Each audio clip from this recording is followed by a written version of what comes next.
Class 10th science का lesson first और second कर चुके हैं हम लोग, acid bases and salts. Today we are discussing the physics lesson 1। देखिए हमारे साइंस के 3 पार्ट होते हैं, बायोलॉजी, फिजिक्स और केमिस्ट्री। तो केमिस्ट्री के 2 लेसन फिनिश हो चुके हैं। आज हम देख रहे हैं लाइट रिफ्लेक्शन एंड रिफ्रैक्शन। ठीक है, ये पार्ट स्टार्ट करते हैं आज। स्टूडेंट नेम होता है लेसन का light reflection and refraction. Light से जुड़ा हुआ चैप्टर है। फर्स्ट का नाम है रिफ्लेक्ट, मतलब 2 चीज़ें हम पढ़ने वाले हैं इसके अंदर, रिफ्लेक्शन और रिफ्रैक्शन। क्या होता है ये तो हमें आगे ही समझ में आएंगे। चलिए, we see a variety of object in world around us, however we are unable to see anything in dark room. मतलब हम हमारे आसपास बहुत तरह की चीज़ें देखते हैं, बट फिर भी हमने ये देखा है कि अगर हम किसी डार्क कमरे में चले जाएं, अंधेरे कमरे में चले जाएं, तो वहाँ कुछ भी नहीं देख पाते हैं। On lighting up the room, जब हम रूम को लाइट करते हैं, थिंग्स बिकम विजिबल, और चीज़ें हमें दिखाई देने लग जाती हैं। वॉट मेक्स थिंग्स विजिबल, तो ऐसी कौन सी चीज़ है जो हमें चीज़ें दिखाती हैं? ऐसा क्या है जिसकी वजह से हम चीज़ों को विजिबल यानी देख पाते हैं? During the day the sunlight help us to see object, दिन के समय में जो सनलाइट होती है, सूर्य की रोशनी या सन की लाइट होती है, वो हमको देखने में हेल्प करती है। An object reflect light that falls on it, मतलब हर वो चीज़ जिसके ऊपर लाइट गिरता है, जिसके ऊपर लाइट फॉल होती है। जैसे ये ऑब्जेक्ट आपको दिखाई दे रहा है, तो क्यों? क्योंकि इस पर लाइट फॉल हो रही है। अगर अब इसे को हम किसी अंधेरी जगह पे जाके रख दें तो वो दिखाई नहीं देगा आपको, क्योंकि उस पर कोई सनलाइट नहीं आएगी। ये बुक, ये पेजेस, ये वर्ड्स, ये क्यों दिखाई दे रहे हैं? Because of reflection. इनके ऊपर लाइट फॉल हो रही है और वो लाइट हमारी आंखों तक पहुंच रही है, इसलिए हम इन चीज़ों को देख पाते हैं। So reflected light when received by our eyes, जो लाइट रिफ्लेक्टर होती है वो हमारी आंखों के द्वारा रिसीव होती है। And enable us to see things, और हम चीज़ों को देख पाते हैं। We are able to see through a transparent medium as light is transmitted through it, मतलब ये जो एयर है जिसके थ्रू लाइट हमारे तक पहुंचती है ना, ये एक ट्रांसपेरेंट मीडियम है। कैसा मीडियम है स्टूडेंट? ट्रांसपेरेंट मीडियम है। ठीक है। There are a number of common wonderful phenomena associated with light such as image formation by mirror, मतलब किसी कांच से इमेज का बनना, द ट्विंकलिंग ऑफ स्टार, तारों का चमकना, beautiful colour of rainbow, rainbow का ब्यूटीफुल कलर दिखना, bending of light by medium and so on. ऐसी बहुत सारी चीज़ें हैं जो काफ़ी इंटरेस्टिंग और काफ़ी अच्छी हैं, जो लाइट्स के साथ जुड़ी हुई है ना। ये सब ड्यू टू लाइट होता है। The beautiful colour of rainbow, bending of light, medium, so on, ये बहुत सारी चीज़ें हैं। A study of properties of light help us to explore them, और जब हम इसकी स्टडी करते हैं तो ये सारी चीज़ें हम लोग सीखेंगे। By observing the common optical phenomena around us, we may conclude that light seems to travel in a straight line. हमने हमारे आसपास में कुछ देख रखा है, उसके हिसाब से हमने क्या समझा है कि लाइट जो होता है, जो सनलाइट होता है, वो हमेशा स्ट्रेट लाइन में चलता है स्टूडेंट। ठीक है, तो ये एक बहुत इंपॉर्टेंट पॉइंट है जिसको आप याद रखिएगा। Light travels to straight line, ये 1 मार्क क्वेश्चन आपको बहुत बार आ जाता है। ठीक है, light moves in a straight line, light हमेशा कैसा चलता है? एक सीधे रास्ते पर चलता है या स्ट्रेट लाइन में चलता है। The fact that a small source of light casts a sharp shadow of an opaque object point to this straight line path of light, usually indicated as a ray of light. So student, और एक तरीका क्या है? हम लोगों ने देखा है, हम लोगों ने शेडो बनाना सीखा है। हम जब कहीं से लाइट आ रहा है, जैसे देखिए यहीं पर एग्जांपल, ये पेन है, इस तरफ से लाइट आ रही है तो इसकी छाया पीछे दिख रही है। अगर लाइट इतनी समझदार होती तो वो इसके नीचे से निकल के इधर आ जाती, लेकिन ऐसा नहीं होता है। लाइट समझदार नहीं होती, वो बस सीधे रास्ते में चलना जानती है। कैसा चलना जानती है? स्ट्रेट लाइन में।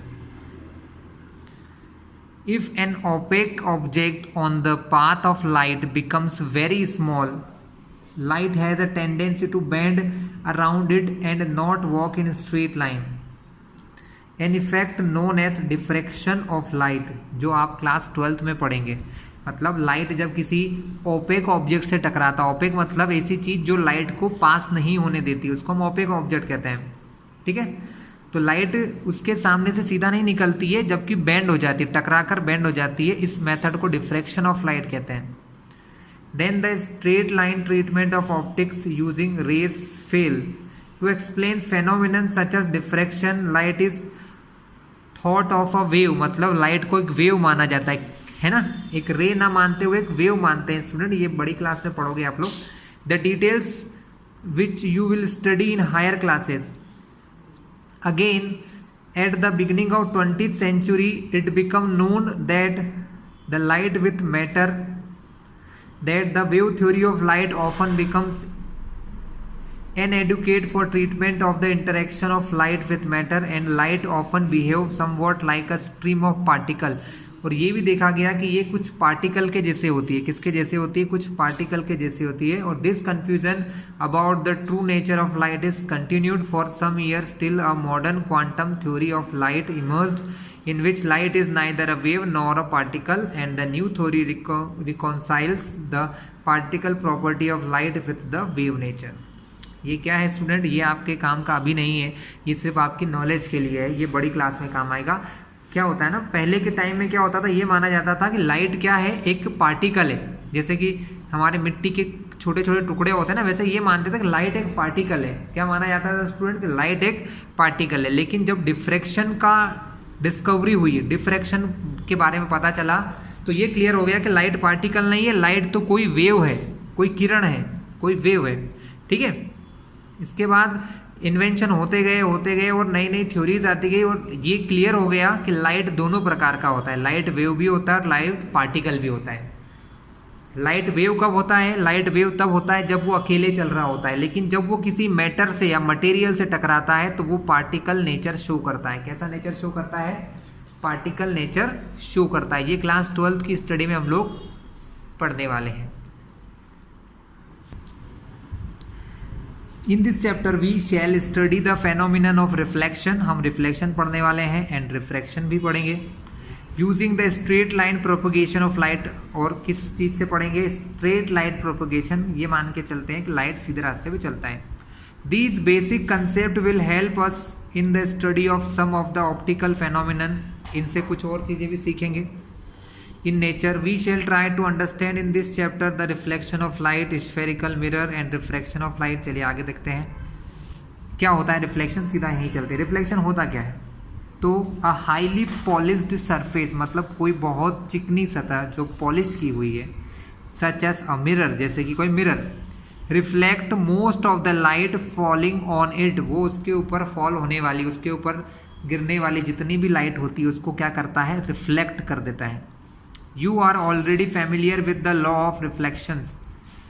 हम उसको फिर से देखते हैं. तो क्या देखा कि जो पॉलिश सरफेस होती है, जब भी लाइट उस पर फॉल होता है तो उसको रिफ्लेक्ट करता है. रिफ्लेक्ट मतलब आगे नहीं जाने देता है, उसको उसी के पाथ में फिर से भेज देता है. ठीक है. कहाँ करता है कि अगर लाइट कहीं से आ रही है तो लाइट जब किसी ओपेक ऑब्जेक्ट से टकराती है तो उसी मीडियम में वापस आ जाती है. आप सब छोटे रहते हैं तो किसी कांच या मिरर से किसी बच्चे के माउथ पर आप लाइट का डालने का काम करते हैं ना, ये इसी का एग्जाम्पल है. लाइक दिस स्टूडेंट, किस प्रकार होता है ऐसा हम देख लेते हैं. सपोज ये कोई मिरर है ना, एक लाइन से बना रहे हैं कि कोई मिरर है, इसके पीछे पॉलिश होती है, इस तरफ से हम लोग अपना फेस देखते हैं. अगर हम इस पर कोई लाइट की रे डालते हैं, कोई लाइट डालते हैं, तो वो लाइट यहाँ टकरा के इसी मीडियम में चला जाता है, इसी मीडियम में रिटर्न हो जाता है. सेम मीडियम में लाइट के जाने को ही हम रिफ्लेक्शन कहते हैं. रिफ्लेक्शन क्या होता है? The bouncing back of light in the same medium. अपने ही मीडियम में फिर से चले जाने को हम कहते हैं रिफ्लेक्शन. लाइट जब किसी ओपेक ऑब्जेक्ट से टकराता है, सच एज, जैसे कि एनी प्लेन सरफेस, हर सरफेस से रिफ्लेक्शन होता है, लेकिन पॉलिश सरफेस से रिफ्लेक्शन ज़्यादा अच्छा होता है स्टूडेंट, क्योंकि विदाउट रिफ्लेक्शन हम कुछ देख ही नहीं सकते. हम जिस चीज़ को देख रहे हैं, हम इस पेज को देख रहे हैं तो इस पर लाइट फॉल हो रही है जिसको हम रिफ्लेक्ट कर रहे हैं. ठीक है, नहीं तो हम नहीं देख पाते. ठीक है. अब ये देखिए कि ये जिसकी मेरे फिंगर के नीचे जो इसका हिस्सा है वो मैं क्यों नहीं देख पा रहा हूँ? क्योंकि फिंगर तक लाइट नहीं पहुँच रही है. मेरे फिंगर के नीचे की जो लाइन है वो हमें नहीं दिख रही है. क्यों नहीं दिख रही है? क्योंकि ऊपर फिंगर आ गई है, इसलिए इसके नीचे वाले पार्ट में लाइट नहीं पहुँच रही है, इसलिए हम उसको देख नहीं सकते. ठीक है. तो रिफ्लेक्शन क्या हुआ? कोई भी रे जब किसी पॉलिश सरफेस से टकराती है तो टकरा के वो उसी मीडियम में फिर से चली जाती है, इसको कहते हैं रिफ्लेक्शन.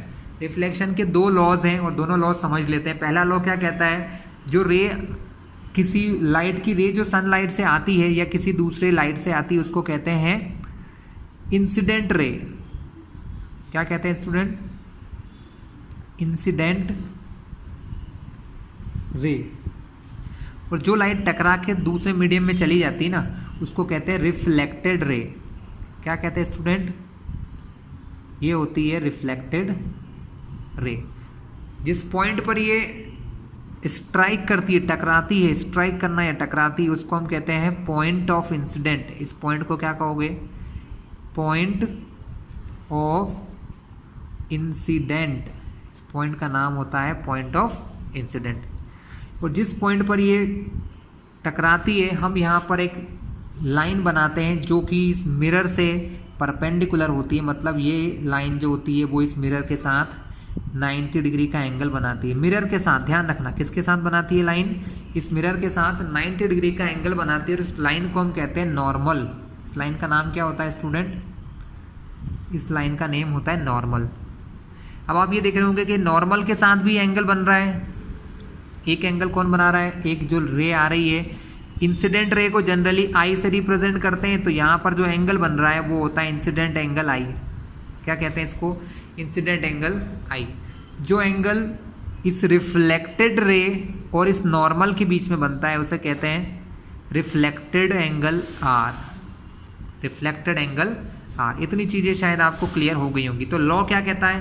पहला लॉ ये कहता है कि जो एंगल ऑफ रिफ्लेक्शन है वो इक्वल होता है एंगल ऑफ इंसिडेंट के। ये दोनों एंगल जो होते हैं ना, जितने डिग्री पर वो इंसिडेंट होती है उतने ही डिग्री पर वो दूसरी तरफ चली जाती है रिफ्लेक्ट होकर। ठीक है, तो एंगल ऑफ इंसिडेंस कितना हो गया student? Angle of incident I जो है कि एंगल जो आई है जितने डिग्री पर ये यहाँ पर आती है, जितना ये आई होता है उतना ही आर बनाकर ये इस डायरेक्शन में चली जाती है। तो angle i is equal to angle r. इसको कैसे लिखा जाता है? इसको इस टाइप से लिखा है। इसको लिखा है the angle of incidence is equal to the angle of reflection. Angle of incidence किसके इक्वल है? एंगल ऑफ रिफ्लेक्शन के। अगर आपको रिफ्लेक्शन का डायग्राम कभी बनाने आए तो आप इस डायग्राम का यूज़ कर सकते हैं। हम चाहें तो इसको नेम दे सकते हैं ओ ए। तो ये ओ ए क्या है? Incident ray. ए बी क्या है हमारी? Reflected ray. ए सी क्या है? ए सी इज नॉर्मल। ठीक है, और ये ए पॉइंट ऑफ इंसिडेंट हो गया। तो ये डायग्राम का आप यूज़ कर सकते हैं। पहला law, angle of incident must be equal to angle of reflection. Angle of incidence किसके इक्वल होता है? एंगल ऑफ रिफ्लेक्शन के इक्वल होता है। सेकेंड लॉ क्या है? सेकेंड लॉ ये कहता है कि incident ray, normal, reflected ray, point of incident, all these things lie in the same plane. ये एक ही प्लेन में होते हैं। किस में होते हैं? सेम प्लेन में होते हैं। किसमें होते हैं स्टूडेंट? ये सब एक ही प्लेन में होते हैं। The incident ray, the normal and the mirror at the point of incident and the reflected ray all lie in the same plane. 2 mark का क्वेश्चन या 1 मार्क में क्वेश्चन आ जाता है, write the law of reflection. तो ये दोनों क्या थे? लॉ ऑफ रिफ्लेक्शन थे। स्टूडेंट आपको डायग्राम बनाने को आएगा, you must use this diagram. आप इस डायग्राम का यूज कर सकते हैं रिफ्लेक्शन ऑफ लाइट के लिए। डायरेक्शन देखिए, ये इस तरफ आ रही है, जिसकी डायरेक्शन मिरर की तरफ होती है वो इंसिडेंट होती है, जिसकी डायरेक्शन मिरर से दूर जा रही है। देखिए ये एरो का मतलब क्या है कि लाइन इधर जा रही है, तो रिफ्लेक्टेड रे है ना। तो ये लाइट की रे आ रही है, कोई लाइट की किरण आ रही है, इसको हम इस प्रकार से शो कर रहे हैं। These laws of reflection are applicable to type of reflecting surfaces, including spherical surfaces. मतलब कुछ ग्लास या कांच ऐसे भी होते हैं जो गोल होते हैं, स्फेयर जैसे होते हैं, अभी आगे देखेंगे। You are familiar with the formation of image by a plane mirror. Plane mirror से कैसे इमेज बनती है हम लोगों ने देख रखा है। What are the properties of image? Image formed by a plane mirror is always virtual and erect. Plane mirror क्या होता है स्टूडेंट? प्लेन मिरर से जो इमेज बनती है वो हमेशा वर्चुअल होती है। मतलब वर्चुअल इमेज क्या होती है? जिसको स्क्रीन पर नहीं दिखाया जा सकता, जिसको स्क्रीन पर नहीं दिखा सकते हैं वो होती है वर्चुअल इमेज। और एक होती है रियल इमेज, जिनको स्क्रीन पर दिखा सकते हैं। क्या कर सकते हैं, जिनको स्क्रीन पर हम लोग शो कर सकते हैं। हम जो फेस हमारा मिरर में देखते हैं वो हमारा इमेज होता है। हम जो किसी कांच में हम अपना जो चेहरा देखते हैं, हमारा ड्रेस देखते हैं, वो सब कैसी इमेज होती है, वो हमारी खुद की इमेज होती है। ठीक है। ऑब्जेक्ट कौन होता है, ऑब्जेक्ट मतलब हम लोग जो कांच के सामने खड़े हैं तो हम ऑब्जेक्ट हो गए। जो हमारी इमेज बनती है, जो कांच के अंदर हमको दिखाई देता है, वो हमारी क्या होती है स्टूडेंट, वो हमारी इमेज होती है। तो ये एक बहुत अच्छा क्वेश्चन है कि प्लेन मिरर कैसी इमेज बनाता है, इसको टिक कर लेना आप। Plane mirror is always virtual and erect. यहाँ से image formed by a plane mirror, student tick करवा रहा हूँ, करते जाइएगा आप लोग, अच्छा रहेगा। प्लेन मिरर जो इमेज बनाता है वो कैसी होती है, वर्चुअल और इरेक्ट होती है। The size of image is equal to that of object, ये भी अच्छा है। आपको प्रॉपर्टीज पूछ लेते हैं। Write the properties of the image formed by plane mirror, मतलब प्लेन मिरर जो इमेज बनाता है उसकी क्या प्रॉपर्टी है। तो प्लेन मिरर कैसी इमेज बनाता है, वर्चुअल एंड इरेक्ट। वर्चुअल मतलब जो रियल नहीं होती है, और इरेक्ट मतलब जो सीधी होती है। कैसी होती है, सीधी। आपने देखा होगा आपके घरों में चम्मच होती है, स्पून, आप स्पून में अगर अपना फेस देखोगे तो दोनों साइड से डिफरेंट दिखाई देगा। एक साइड से सीधा दिखता है, उस सीधे को कहते हैं इरेक्ट, और एक साइड से उल्टा दिखता है। तो जब उल्टा दिखता है तो वो अपराइट डाउन होता है। तो आगे और देखने वाले, तो the size of image is equal to size of object. ये दोनों प्रॉपर्टी किस चीज़ की है, ये प्रॉपर्टीज हैं प्लेन मिरर से फॉर्म्ड होने वाली इमेज की। Image formed by plane mirror. The image formed is as far behind as the mirror as the object in front of, मतलब आप प्लेन मिरर से जितना दूर खड़े होते हैं आपकी इमेज भी उतनी दूर दिखाई देती है। कभी आपने नोटिस किया है कि अगर आप किसी प्लेन मिरर के सामने खड़े हो, कि सपोज ये कोई ऐसा कुछ मिरर है, इस मिरर के सामने कोई बॉय या कोई व्यक्ति यहाँ पर ऐसे खड़ा हुआ है, जितना दूर वो खड़ा होता है उसकी इमेज भी पीछे उतनी दूर दिखाई देती है कांच में आपको। आप यहाँ से दूर जाओगे ना तो आपकी इमेज भी आपको ऐसा लगेगा कि वो दूर जा रही है। हमेशा देखिएगा आप लोग जब कांच में, कांच के सामने मूव करते हैं या उससे पास आते हैं तो आपको भी लगता है कि आपकी जो फोटो आपको कांच के अंदर या इमेज मिरर के अंदर दिख रही है वो भी चलते हुए दिखाई देती है। ठीक है। तो इमेज का क्या है कि जितने दूर आप सामने खड़ोगे उतने ही दूर ही आपकी इमेज पीछे आपको दिखाई देगी मिरर के अंदर। ठीक है।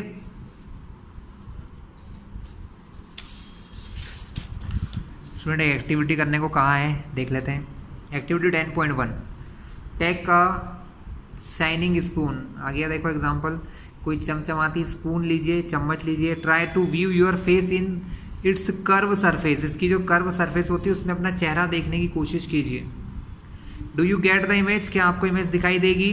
इज इट स्मॉलर और लार्जर, क्या वो छोटी है या बड़ी है। तो ये हमेशा ध्यान रखिएगा, उसमें इमेज कभी भी इक्वल साइज की नहीं बनती है। इमेज हमेशा या तो आपके छोटी होगी या आपके फेस से बड़ी होगी, है ना, ऐसा रहता है। Move the spoon slowly away from your face, धीरे धीरे अपने फेस से इस चम्मच को दूर लेते जाइए, स्पून को दूर लेते जाइए। Observe the image, how does it change, और देखिए कि इमेज कैसे चेंज हो रही है। फिर reverse the spoon and repeat the activity, फिर उस स्पून को पलट लीजिए और फिर एक्टिविटी कीजिए। How does the image look like now, अब वो कैसे दिखाई दे रही है। तो इन सब का आंसर दे लेते हैं स्टूडेंट। अगर एक फर्स्ट टाइम पे अगर आपको इमेज कैसी दिखाई दे रही है, सीधी दिखाई दे रही है, मतलब इरेक्ट दिखाई दे रही है, तो जब आप उसकी फेस को चेंज करते हैं, when U turn its face, जब आप इसके फेस को चेंज करते हैं तो उसकी इमेज का साइज भी, साइज नहीं, उसका अपराइट डाउन हो जाती है, मतलब उल्टी दिखाई देती है। आपकी स्पून कुछ ऐसी होती है स्टूडेंट, हमारे स्पून कुछ ऐसे होते हैं। अगर आप सामने इस तरफ से देखेंगे तो आपको आपका फेस शायद सीधा या उल्टा दिखाई देगा, और या आप इस तरफ से देखोगे तो आपका फेस शायद सीधा या उल्टा दिखाई देगा। ये आपके देखने पर, आप खुद देखिए तो आपको फील हो जाएगा। ठीक है। तो स्पून एक प्रकार की कर्व सरफेस है। कैसा होता है, इस प्रकार घुमावदार होता है। स्पून चम्मच जो होती है वो कैसी होती है, एक कर्व सरफेस होती है या राउंडेड सरफेस होती है।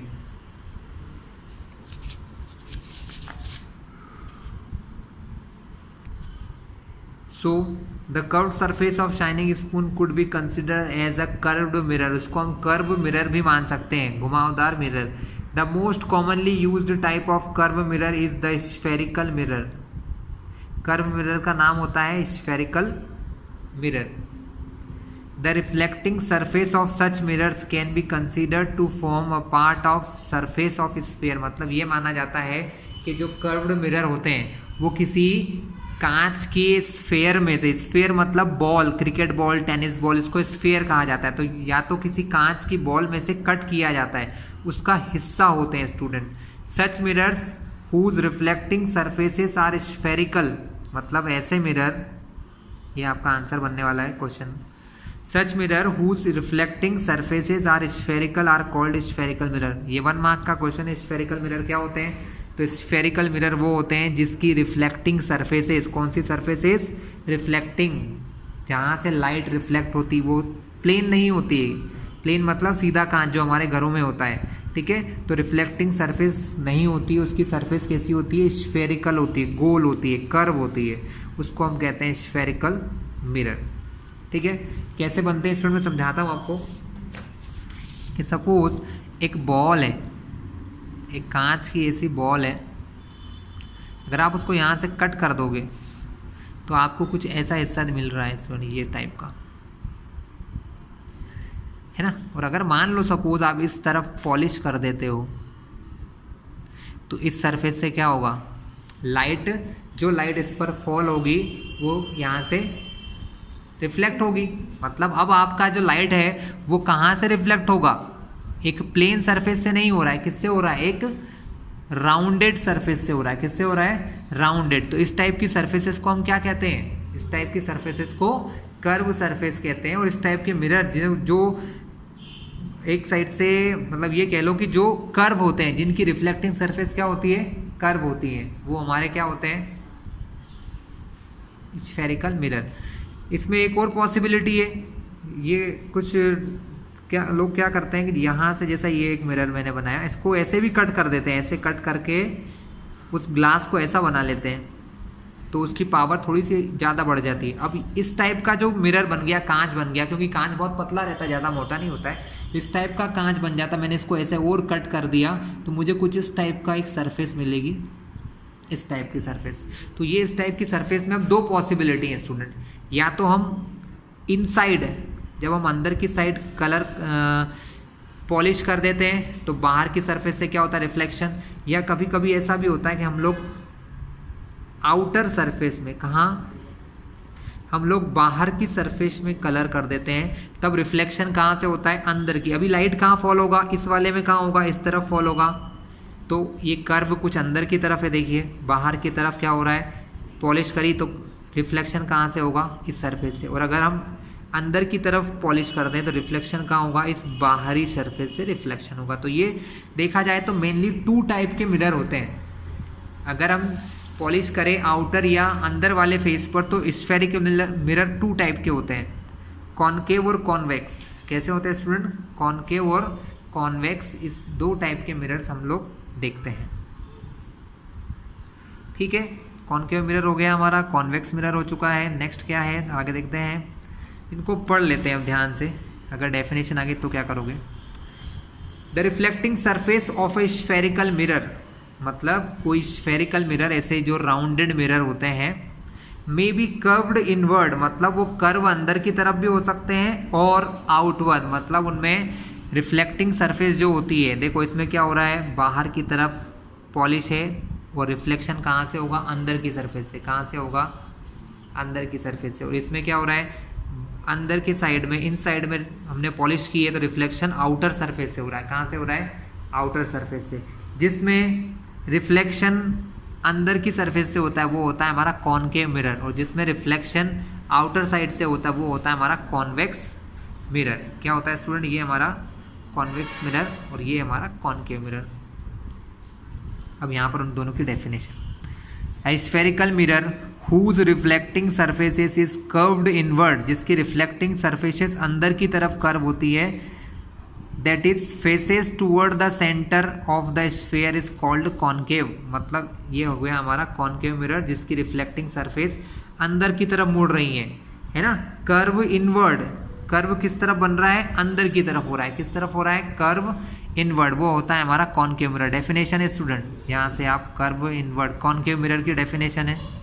इसके अलावा spherical mirror whose reflecting surface is curved outward, जिसकी रिफ्लेक्टिंग सरफेस कर्व होती है बाहर की तरफ। कैसी होती है, देखिए ये बाहर की तरफ कर्व आ रहा है ना, और ये अंदर की तरफ कर्व हो रहा था। तो जो बाहर की तरफ कर्व होता है, कर्व आउटवर्ड होता है, उनको हम कहते हैं कॉन्वेक्स मिरर। तो ये हमारा आंसर किस चीज़ का हो जाएगा, कॉन्वेक्स मिरर का। ठीक है, यहाँ आपको दोनों के डायग्राम दिख गए हैं। ठीक है, एग्जाम्पल आता है, डायग्राम आते हैं, दोनों चीज़ में बता दिए। तो कॉनकेव मिरर कॉन्वेक्स मिरर का क्वेश्चन भी आपका रेडी हो चुका है। You may now understand that the surface of spoon curved inward can be approximate to a concave mirror. तो हम जब किसी स्पून के इस वाले सरफेस से अपना फेस देखते हैं तो ये किस टाइप का मिरर बन जाता है। जब हम इस तरफ से अपना चेहरा देखते हैं तो किस टाइप का मिरर बनता है, कॉनकेव तरफ का। कैसा, जब कोई लड़का है यहाँ पर मान लो खड़ा होके देख रहा है तो ये कैसा हो जाएगा, कॉनकेव मिरर। अगर कोई इस तरफ से देख रहा है तो ये सरफेस हमारी कॉन्वेक्स मिरर की तरह काम करती है। ठीक है, तो ये दो टाइप के क्या होते हैं, these are the two kind of spherical mirror. ठीक है, Before we move further on spherical mirror, we need to recognize and understand the meaning of few terms. हमें कुछ चीज़ों के बारे में समझना पड़ेगा। These terms are commonly used in the discussion about spherical mirror. हमें कुछ चीज़ें समझना है, वो क्या है, देखिए। The center of spherical reflecting surface of spherical mirror is point called pole. मतलब ये मान के चलिए कि ये जो मिरर्स होते हैं ना, इन मिरर्स में एक ऐसा पॉइंट भी होता है सेंटर में, जिसको हम कहते हैं क्या, इसे हम कहते हैं pole. The centre of reflecting surface, जिस सरफेस से रिफ्लेक्शन हो रहा है, जैसे इसमें इनसाइड से हो रहा है, इसमें आउटसाइड से हो रहा है, तो इनसाइड की सरफेस पर एक पॉइंट होगा, ठीक है, जो इसका सेंटर कहलाएगा। क्या कहलाएगा, मिरर का सेंटर होगा। वो क्या होगा स्टूडेंट, इस मिरर का सेंटर होगा। उस मिरर के सेंटर को हम कहते हैं पोल। 1 मार्क डेफिनेशन से स्टूडेंट आप टिक करते जाइएगा। व्हाट इज पोल, क्वेश्चन बनेगा। तो पोल क्या है, ये होता है सेंटर ऑफ रिफ्लेक्टिंग सरफेस। किसी रिफ्लेक्टिंग सरफेस के सेंटर पर एक पॉइंट होता है, इसे दिखाई नहीं देता है ना, पर आप एज्यूम कर लेते हैं हम लोग, या हम जब कोई लाइट रे डालते हैं तो हमें समझ में आ जाता है। It lies on the surface of mirror.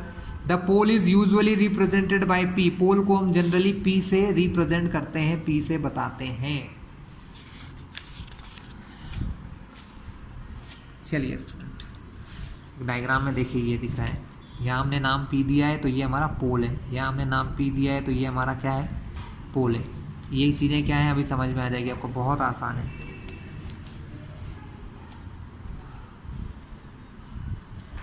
The reflecting surface of A spherical mirror forms a part of sphere. This sphere has a centre. मतलब ये कि हमने ये जो मिरर जो थे, देखिए स्टूडेंट, हमने जो ये मिरर बनाए हैं ये किससे बनाए हैं, हमने एक स्फेयर की बॉल में से मिरर बनाया था। किसमें से बनाया था, किसी स्फेयर की एक बॉल को कट करके मैंने छोटे छोटे मिरर बनाए। तो इस हर गोल चीज, जो भी चीजें स्फेरिकल होती है ना, या सर्कुलर होती, गोल चीजें होती हैं, स्फेयर, सर्कल, इन सबका एक सेंटर होता है। तो जैसे ही जिस बॉल में से मैंने इस लाइन को कट किया है, उस बॉल का एक सेंटर होगा। क्या होगा स्टूडेंट, और उस बॉल का जो सेंटर होगा, उस बॉल के उस सेंटर को हम कहते हैं सेंटर ऑफ कर्वेचर। देखिए, the reflecting surface of a spherical mirror forms a part of sphere. मतलब जिसमें से हमने ये, जिस स्फेयर में से मैंने ये स्फेरिकल मिरर को काटा है, this sphere has a centre. उस स्फेयर का क्या होता है, कोई ना कोई सेंटर होता है। And this point is called the centre of curvature of the spherical mirror.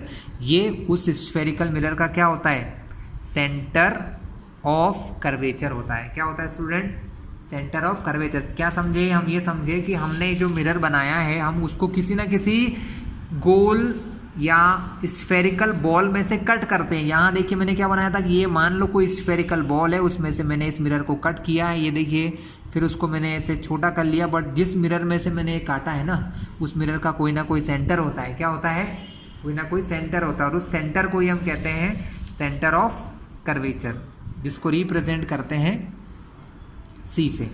ठीक है, किससे रिप्रेजेंट करते हैं? सी से। देखिए क्वेश्चन में दिया है आपका सी, यहाँ पर भी है और ये इधर भी है, क्योंकि ये इस देखो इसको पूरा करूँगा तो ये ऐसा गोल हो जाएगा, तो इसका सेंटर सी इधर दिया है। अगर इसको पूरा ऐसे गोल बनाऊँ तो इसका सेंटर इस तरफ आएगा।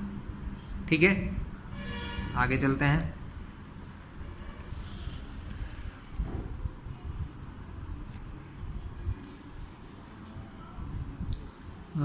Please note that the centre of curvature is not a part of mirror. ये मिरर का हिस्सा नहीं होता है। It lies outside the reflecting surface, ये बीच में कहीं दिखाई देता, मैंने आपको बता दिया था। The centre of curvature of concave mirror lies in front of it, वो हमेशा उसके सामने दिखाई देता है। However it lies behind the mirror in case of convex mirror. You may note this in figure 10.2a and b, जो मैंने आपको अभी बताए थे। क्या कहना चाह रहे हैं? वो ये कहना चाह रहे हैं, देखिए मैं ये मिरर बना रहा हूँ, तो ये मिरर मैंने किस में से लिया होगा?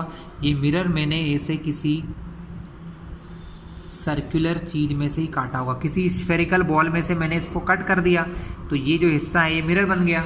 लेकिन जिसमें से मैंने काटा उसका तो एक सेंटर है ना, क्योंकि वो गोल चीज़ है और हर स्फेरिकल चीज़ का एक सेंटर होता है। क्या होता है? हर गोल चीज़ का, हर स्फेरिकल चीज़ का, हर सर्कुलर चीज़ का, जो भी हमारे घरों में हम देखते हैं, हमारे घरों में क्या होता है? बॉल होती है, ठीक है, ऑरेंज होते हैं, लेमन होते हैं, जो भी चीज़ें गोल होती हैं ना, स्फेरिकल होती है, उनका थोड़ा सा एक सेंटर होता है। तो उसी सेंटर को हम कहते हैं स्फेरिकल मिरर, जिसमें से इस मिरर को मैंने काटा है। ठीक है, ये हमेशा इसके ऊपर नहीं होता है, इससे बाहर की तरफ होता है। किधर होता है? आउटर, इधर बीच में स्पेस में कहीं होता है, हवा में यहाँ होता है।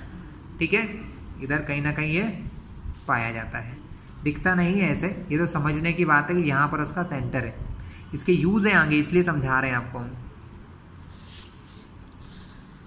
द रेडियस ऑफ स्फीयर, बस यहाँ से अब ये देख लो कि ये आपका सेंटर सी हो गया, ये आपका पोल पी हो गया, इन दोनों को ज्वाइन कर दो तो ये रेडियस बन जाती है। क्या बन जाती है स्टूडेंट? ये हो जाती है आपकी रेडियस ऑफ कर्वेचर। ठीक है, the radius of sphere of which, मतलब ऐसा स्फीयर जिसमें से हमने काटा है इसको, उस स्फीयर की जो रेडियस होती है that is called the radius of curvature of mirror. It is represented by r, इसको आर से रिप्रेजेंट करते हैं। You may note that the distance p c is equal to radius of curvature. तो ये पोल और ये सेंटर के बीच की जितनी डिस्टेंस है इसको हम कहते हैं रेडियस ऑफ कर्वेचर। स्टूडेंट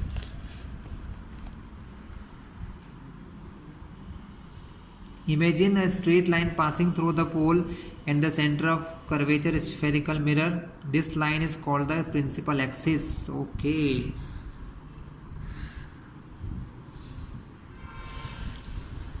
मतलब कि C को P को जोड़ने वाली एक लंबी सी लाइन अगर आप इसे खींच दोगे ना तो वो आपका स्फेरिकल मिरर बन जाएगा, पोल नहीं बनेगा। क्या बन जाएगा? प्रिंसिपल एक्सिस बन जाएगा। क्या बन जाएगा स्टूडेंट? आपका प्रिंसिपल एक्सिस। तो इस P को इस C से जोड़ने वाली अगर लाइन को और लंबा कर दें हम लोग तो ये हमारा क्या बन जाता है? Principal axis. देखिए ये पोल है, ये C, इस लाइन को ऐसा लंबा सा खींच दूँ ना तो इस लाइन को प्रिंसिपल एक्सिस कहा जाता है। क्या कहते हैं स्टूडेंट? हम उसको प्रिंसिपल एक्सिस कहते हैं। चलिए यहाँ पर कुछ दिखाया गया है, कुछ क्वेश्चन है, कुछ सावधानियां जो हमें रखना चाहिए। Do not look at sun directly और even into a mirror reflecting sunlight, मतलब सन की लाइट को डायरेक्ट नहीं देखना चाहिए। इट में डैमेज योर आइज, ये हमारी आंखों को भी कुछ प्रॉब्लम्स क्रिएट कर सकती है। होल्ड अ कॉनकेव मिरर, एक कॉनकेव मिरर लीजिए in your hand and direct it reflecting surface toward the sun, मतलब किसी स्फेरिकल मिरर को सन की तरफ करिए जिससे कि सन की लाइट उस मिरर पर फॉल हो, है ना। Direct the light reflected by a mirror on a sheet of paper held close to the mirror, मतलब उसके पास में क्या रखिए? एक पेपर रखिए जिस पर जो लाइट टकरा के सन की लाइट, जैसे मान लीजिए आप लोग कि अगर ये मेरा मिरर है, और सन की लाइट अगर ऐसे आती है तो कहीं ना कहीं तो जाएगी, क्योंकि रिफ्लेक्ट होगी, वो कहाँ क्या होगी, रिफ्लेक्ट। तो ये जिस तरफ जा रही है हम उस तरफ क्या करते हैं, कैसे पेज लगा देते हैं। जरूरी नहीं डायग्राम ऐसा ही बनेगा, मैं तो समझा रहा हूँ आपको, कैसे कोई पेज रख लो जिससे लाइट टकरा कर दूसरी तरफ जाए। ठीक है।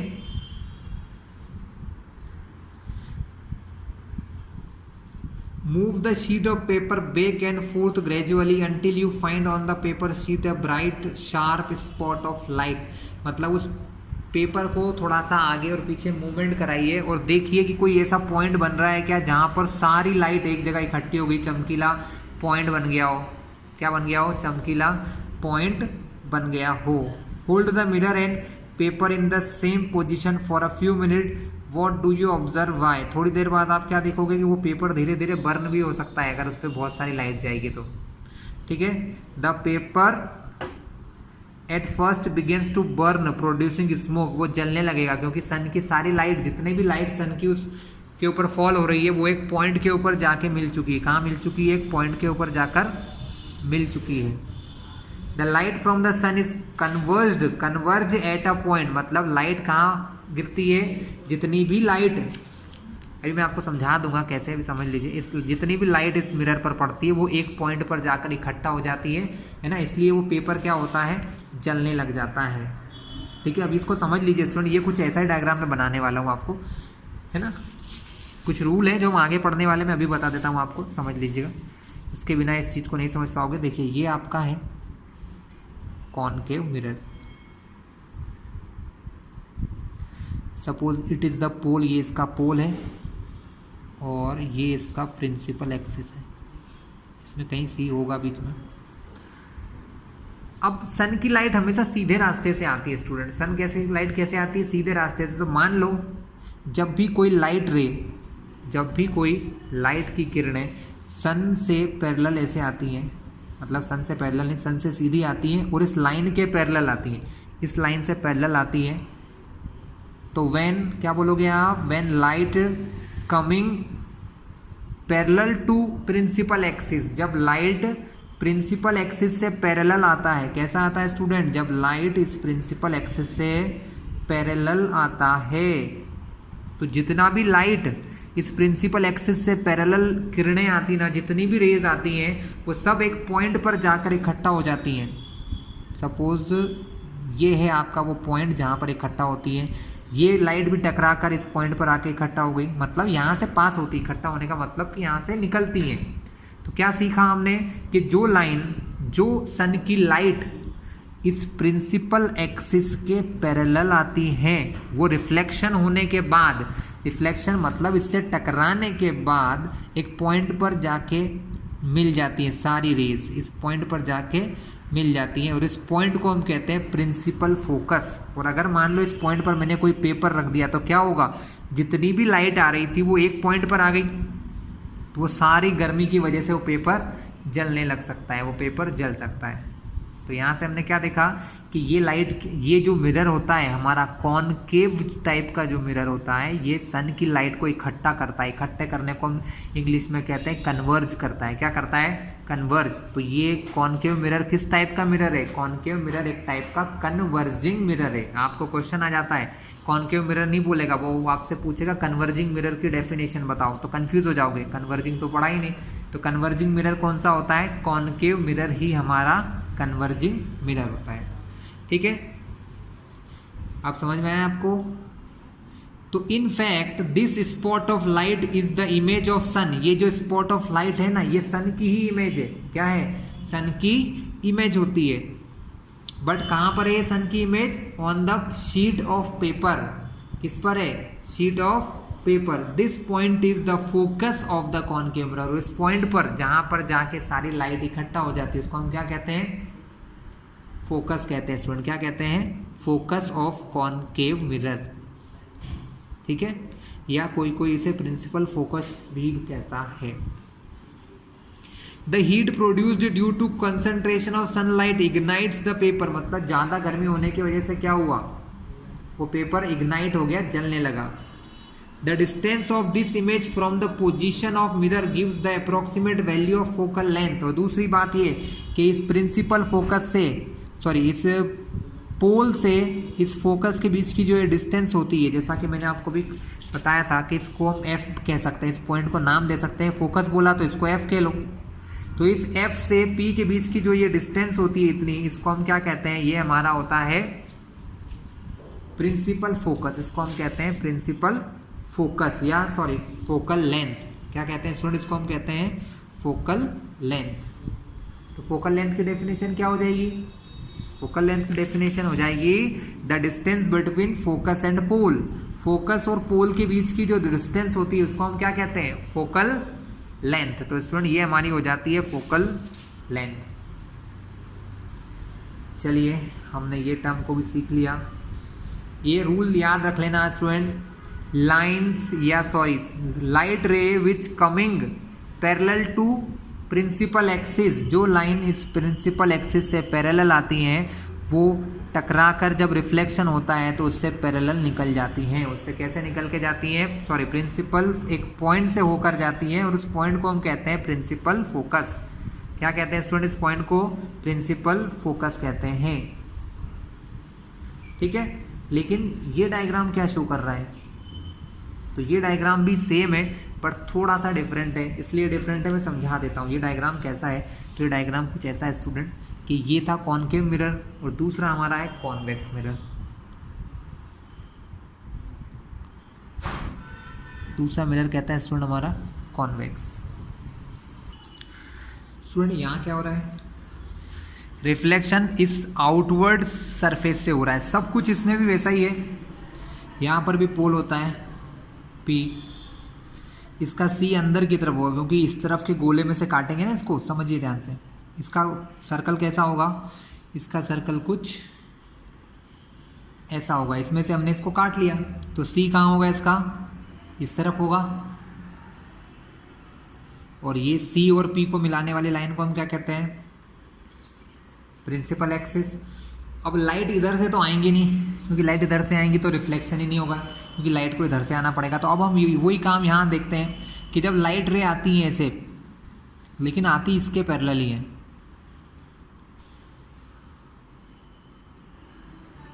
तो वो क्या करती है, वो रिफ्लेक्ट हो जाती हैं। रूल वही है स्टूडेंट, ध्यान रखना। रूल कौन सा है, जो हमने पहले पढ़ा था कि जहाँ टकराती है वहाँ पर एक बनता है, लेकिन हम इसको यहाँ बनाते ही नहीं है कि ये नॉर्मल है, जितना एंगल वो यहाँ बना रही है उतने एंगल के साथ ये रे इधर चली जाती है। लेकिन यहाँ इसको बनाने की ज़रूरत नहीं होती है। ये रे इधर चली जाती है, कोई रे इधर चली जाती है, कोई रे ऐसे निकल जाती है। तो सारी रेज यहाँ से रिफ्लेक्ट हो रही है। क्या हो रही है, रिफ्लेक्ट हो रही है। लेकिन इन रेज को, जितनी भी रेज यहाँ से गई हैं, अगर इन रेज को ऐसे पीछे बढ़ाते हैं ना ये लोग, तो एक पॉइंट पर जाकर, ये प्रॉपर डायग्राम नहीं बन पाया स्टूडेंट मुझसे, क्योंकि मैंने जरा नाप तोल के नहीं बनाया तो डायग्राम प्रॉपर नहीं बना। तो ये एक पॉइंट पर जाकर मिलती है यहाँ पर। यहाँ पर क्या हो रहा था, एक्चुअल में मिल रही है, लेकिन यहाँ पर मिलती नहीं है। हम इनको अगर पीछे की तरफ ले जाएं तो आपको क्या लगेगा, तो हमें ये लगता है कि ये जो किरणें जा रही है ना, ये यहाँ से निकल रही हैं। ठीक है, इस डायग्राम को मैं बुक में ही दिखाता हूँ। देखिए, ये कुछ पैरेलल रेज थी जो आई थी, ये रिफ्लेक्ट हो गई यहाँ से इस तरफ, इस तरफ, इस तरफ, इस तरफ। ठीक है, अब अगर इन रेज को मैंने पीछे की तरफ ऐसे ड्रॉन किया, ऐसे पीछे की तरफ, तो एक पॉइंट पर इकट्ठा हो गई और उस पॉइंट को कहते हैं प्रिंसिपल फोकस। ठीक है, क्या कहते हैं, प्रिंसिपल फोकस। तो इसमें ऐसा होता नहीं है कि लाइनें रेज जाती हैं, यहाँ ऐसा लगता है कि ये रेस इस प्रिंसिपल फोकस से आ रही हैं। अब ये रेस इधर आ रही है तो कोई देखने वाले को क्या लगेगा कि ये कहाँ से आ रही है, यहाँ से आ रही है। ये इस रे को कोई व्यक्ति यहाँ से देखेगा तो उसको क्या लगेगा कि ये रे कहाँ से आ रही है, यहाँ से आती हुई उसको लगेंगी। मतलब प्रिंसिपल फोकस कॉन्वेक्स मिरर के लिए, ये कौन सा मिरर है, कॉन्वेक्स मिरर के लिए प्रिंसिपल फोकस को आप क्या कह सकते हो, a point on principal axis, a point on principal axis from which light rays appears to coming, जो वहां से आती हुई अपीयर होती हैं, फील होती हैं। ठीक है, The principal focus is represented by letter F. The distance between the pole and the principal focus of spherical mirror is called the focal length. ये दोनों definition लिख लीजिए. The distance between the pole and the principal focus is called the principal focus of spherical mirror is called the focal length.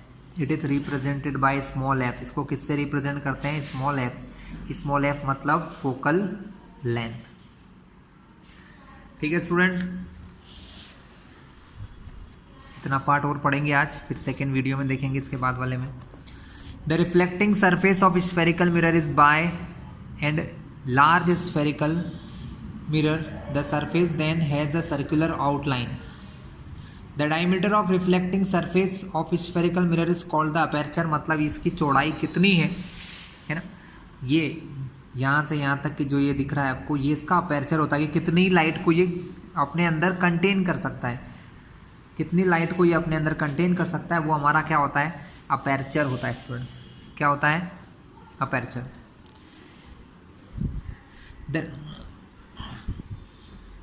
Distance mn represent aperture. मतलब अभी जो मैंने आपको बताया था वही होता है, नाम दिया है उसको mn. एक रिलेशन है जो काम का है, बाकी ये पार्ट में तो कुछ खास नहीं लिखा है. यहाँ देख लेते हैं. Is there a relationship between radius of curvature और फोकल लेंथ. क्या इन दोनों में कोई रिलेशन है? तो स्टूडेंट बिल्कुल सही है, इन दोनों में एक रिलेशन है. फोकल लेंथ जो होती है वो रेडियस की हाफ होती है, यानी r is equals to 2f. ये फॉर्मूला याद रखना. Radius of curvature it's double of focal length. Radius of curvature focal length की डबल होती है, और फोकल लेंथ जो होती है वो क्या होती है? फोकल लेंथ इज 2 मल्टीप्लाई से डिवाइड में चला जाएगा. इसका मतलब ये है कि फोकस या focal length is half of radius. ये इस रेडियस r की हाफ है. क्या है? इस रेडियस r की स्टूडेंट हाफ होती है. तो स्टूडेंट ये था हमारा आज का वीडियो.